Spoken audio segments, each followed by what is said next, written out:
কিন্তু আমরা বৈষম্যমুক্ত বাংলাদেশ এখনো পাইনি।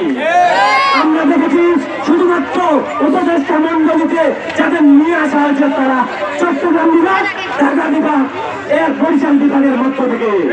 কিন্তু উত্তরের দুটি বড় বিভাগ যাদের অবদান অনস্বীকার্য, রাজশাহী বিভাগ এবং রংপুর বিভাগ, তাদেরকে বঞ্চিত করা হয়েছে। এই পরবর্তী কর্মসূচিগুলো এবং আমাদের সমাবেশের যে সুশীলাগণগুলো আছে এই সুশীলাগণকে আমরা আমাদের শিডিউল জানাই দিব। আমরা আশাবাদী সন্ধ্যার আগে আমরা কোনো শেষ করব।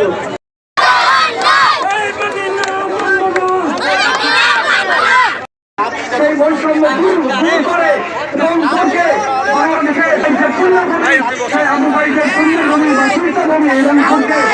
আমরা বাংলাদেশের একটা